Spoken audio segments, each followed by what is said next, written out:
పోయాడు. ఇదిగో ఈ శవాన్ని మోసుకుపోయి హాల్లో పెట్టి ఆ తర్వాత శోకాలు మొదలెడదాం. రేయ్, కోళ్ళ ముచ్చు వెధవా తలకాయ పుట్టు. వచ్చాను బాబోయ్. నువ్వు చచ్చావేమో కానీ నేను మాత్రం చావను బాబాయ్. ఎందుకంటే నేను చిరంజీవి.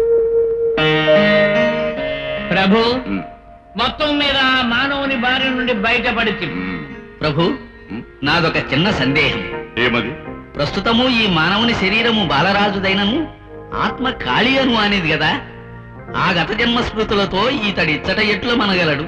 విచిత్రగుప్త, ప్రస్తుతము ఈ మానవునికి ఆ జన్మకు సంబంధించిన విషయములేవీ గుర్తుండవు.